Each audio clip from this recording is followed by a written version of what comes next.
Hi, my name is Glenn Weinreb, and today we're going to talk about what to do if the climate problem is worse than we thought. And this is part 6 of our climate solution video series. We will begin with one simple question. How bad do we think the climate problem is? Or, more specifically, how bad do national leaders think this is, since they formulate policy? The gold standard for answering this question is the most recent IPCC report, which is summarized here. The red plot is an estimate of carbon dioxide emissions from the world over the next 75 years based on existing laws and consumer behavior. And, as one can see, the IPCC expects emissions to be somewhat constant over the next 75 years if national policies do not change. And they expect the global temperature in the year 2100 to be approximately 3.2 degrees Celsius warmer than what we had 120 years ago, assuming carbon dioxide emissions continue as shown. This is what is placed on the desk of national leaders, and this drives policy.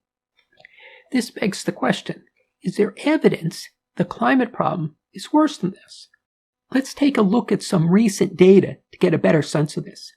Shown in red is a plot of average global temperature during the year 2023 relative to what we had 120 years ago. Shown in green is the year 2015, and shown in blue is the year 1997. All three of these are El Niño years. However, the 2023 El Niño, as of October, is only of moderate size and does not explain the very high global temperatures. As one can see, September 2023 global temperature was approximately a half of a degree warmer than the previous warmest September. I will say that again. Measured September 2023 global temperature was approximately a half of a degree warmer than the previous warmest September. This is a large jump and is more than that predicted by the IPCC. The IPCC focuses on 3 warming sources. These are carbon dioxide emissions, methane emissions, and El Niño. Unfortunately, there are an additional 17 warming sources, illustrated here, that are less well understood.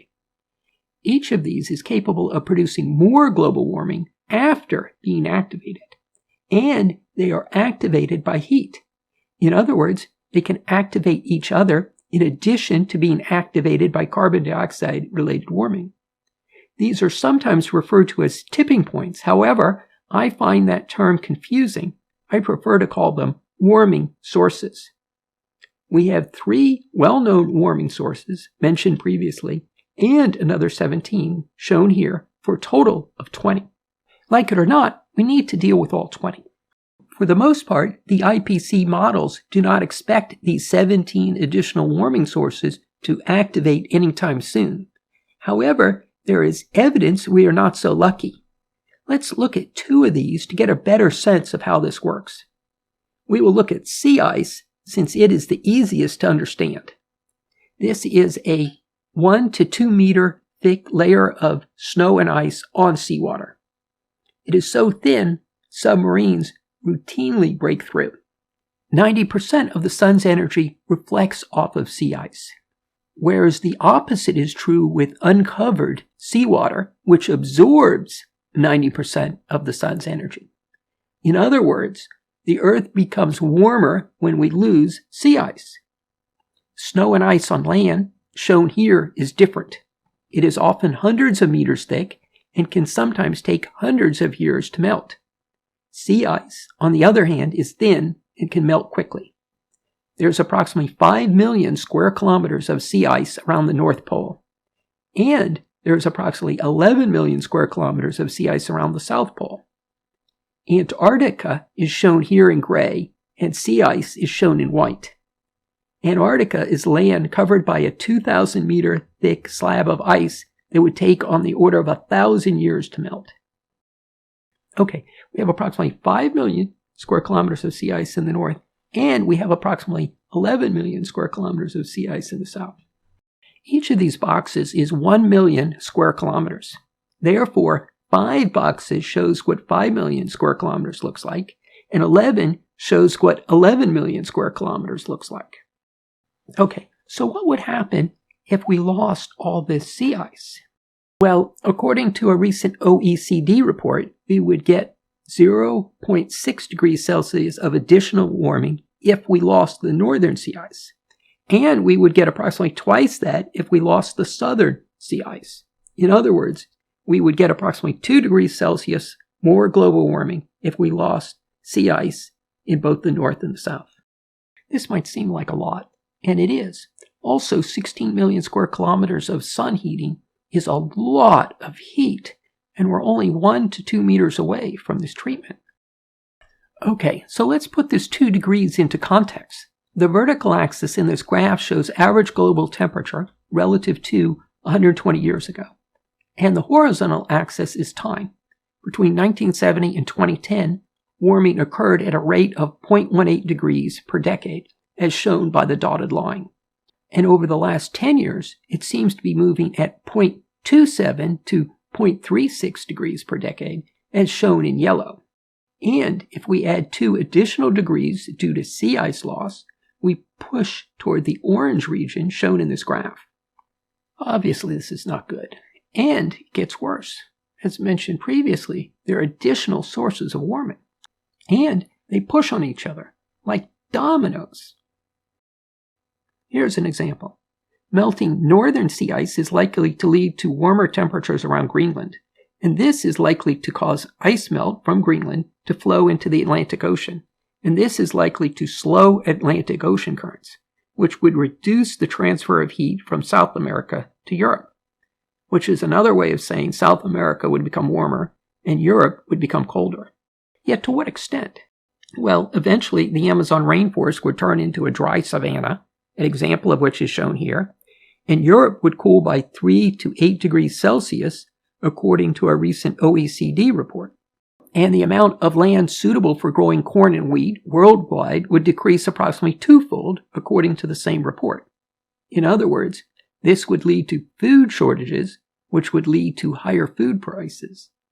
And this would lead to migration, overcrowding, gated communities, and more police. Okay, so when might this occur? Well, scientists do not agree on time frame. Some studies think that the additional 17 warming sources are not going to kick in anytime soon, whereas others are less optimistic, an example of which is shown here.